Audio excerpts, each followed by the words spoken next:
नमस्कार सभी को, एक बार पुनः आप सभी का हार्दिक स्वागत अभिनंदन है। तो साथियों, जैसा कि आप सभी को पता है कि हर रोज सुबह के 6 बजे क्लास आ जाती है और कल की क्लास थोड़ी लेट आई थी, इसके लिए आप सभी से क्षमा चाहते हैं। तो किसी कारणवश अपलोड नहीं हो पाई थी और बाद में थोड़ा 7 बजे के आसपास जो क्लास है वो अपलोड हो पाई थी। तो आज की क्लास में एक नया प्रश्न आपके सामने फिर आ गया है कि बेताल पचीसी कथा जो है, कथाओं का कविता मिश्रित मारवाड़ी गद्य अनुवाद किस राजा के काल के अंदर हुआ था, ये आपको बताना है। और इसमें ऑप्शन नंबर ए में आपके सामने करण सिंह है, बी में राय सिंह है, सी में अनूप सिंह है और डी के अंदर सूरज सिंह है। सबसे पहले देखो, करण सिंह जो थे, करण सिंह को कहा जाता है जंगलधर बादशाह। जंगलधर बादशाह, करण सिंह को कौन सा बादशाह कहा जाता है? जंगलधर बादशाह कहा जाता है। इनके पास में जो उपाधि है जंगलधर बादशाह की, ये उपाधि इनको किसके द्वारा दी गई है? तो जंगलधर बादशाह की उपाधि इनको औरंगजेब के द्वारा अटक या कटक अभियान के दौरान इनको ये उपाधि दी गई है। और करण सिंह जो थे, ये खुद एक कवि हुआ करते थे और इन्होंने साहित्यकारों के साथ मिलकर साहित्य कल्पद्रुम के नाम से ग्रंथ लिखा था। इनके द्वारा साहित्य कल्पद्रुम नाम से ग्रंथ लिखा गया है। इन्होंने साहित्य कल्पद्रुम नामक ग्रंथ लिखा था। साहित्य कल्पद्रुम नामक ग्रंथ जो है वो किसके द्वारा लिखा गया है? तो साहित्य कल्पद्रुम के नाम से साथियों ग्रंथ जो है वो अपने करण सिंह के द्वारा लिखा गया है, या इन्होंने साहित्यकारों के साथ में मिलकर ये ग्रंथ जो था वो लिखा था। करण सिंह के द्वारा करणपुर शहर बसाया गया था। अपने गंगानगर के अंदर जो शहर है जिसका नाम है करणपुर शहर, ये तहसील है गंगानगर की, ये करणपुर शहर करण सिंह के द्वारा बसाया गया था। और करण सिंह के दरबार में एक तो रहा करते थे केसरी सिंह, केसरी सिंह, और एक इनके दरबार में रहा करते थे पद्म सिंह। ये दो दरबारी योद्धा हुआ करते थे करण सिंह के दरबार के अंदर, जिसमें से केसरी सिंह ने केसरी सिंहपुरा बसाया था और पद्म सिंह ने पद्मपुर शहर जो है वो बसाया था।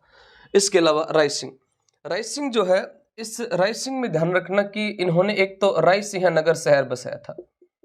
राय सिंह नगर शहर बसाया था। राय सिंह नगर शहर किसके द्वारा बसाया गया है? तो राय सिंह के द्वारा राय सिंह नगर शहर बसाया गया है। और साथ में जो राय सिंह थे, ये अपने अकबर के दूसरे विश्वास पात्र थे। मुगल बादशाह अकबर के दूसरे विश्वास पात्र थे। अकबर के दूसरे विश्वास पात्र कौन थे? तो अकबर के दूसरे विश्वास पात्र जो है, विश्वास पात्र ये राय सिंह थे। और अकबर के सबसे विश्वास पात्र कौन थे? तो मान सिंह थे। राय सिंह जो थे, ये जहांगीर के सबसे विश्वास पात्र थे। जहांगीर के सबसे विश्वास पात्र थे। यहां तक कि जहांगीर तो इनको आगरा का प्रशासक बनाकर गया था। जब जहांगीर अपने पुत्र का विद्रोह दबाने जाते हैं खुर्रम का, तो पीछे से आगरा का प्रशासक किसको बनाकर गए थे? तो इन्होंने राय सिंह को बनाया था। और साथियों, राय सिंह जो थे, इस राय सिंह के समय में बीकानेर चित्र शैली की शुरुआत होती है। और साथ में जो एक कला आती है ना, उस्ता कला, ये उस्ता कला लाहौर से बीकानेर किसके समय में आई थी? तो ये राय सिंह के समय में आई थी। अनूप सिंह जो थे, इनके पास में एक तो उपाधि है माही बरातिव, माही बरातिव, जिसको सीईटी के अंदर माही मरातिव कहा गया था, सीईटी ग्रेजुएशन के अंदर। और एक महाराजा धीराज के नाम से अनूप सिंह को जाना जाता है। अनूप सिंह के समय में एक तो आता है सुखकारिका, जो बेताल सुखकारिका जो था, ये चिंतामणि भट्ट का ग्रंथ है, जिसके अंदर तोता मैना की 72 कहानियां हैं। एक आता है बेताल पचीसी, बेताल पचीसी, और एक आता है दंपति विनोद, दंपति विनोद। इनका जो था वो राजस्थानी भाषा के अंदर क्या हुआ था? अनुवाद हुआ था। सूरज सिंह जो थे, इस सूरज सिंह के समय में 16 अप्रैल 1805 की बात थी, और मंगलवार के दिन इन्होंने जास्ता सिंह भाटी से बटनेर का दुर्ग जीता था। और जास्ता सिंह भाटी से इनके द्वारा बटनेर का दुर्ग जीता गया, जिसके कारण बटनेर जो दुर्ग है, इसका नाम क्या पड़ गया था? हनुमानगढ़ नाम पड़ गया। तो इस क्लास का अपना सही उत्तर जो है वो अनूप सिंह हो जाएगा। और प्रत्येक क्लास के लास्ट में आपसे प्रश्न पूछा जाता है।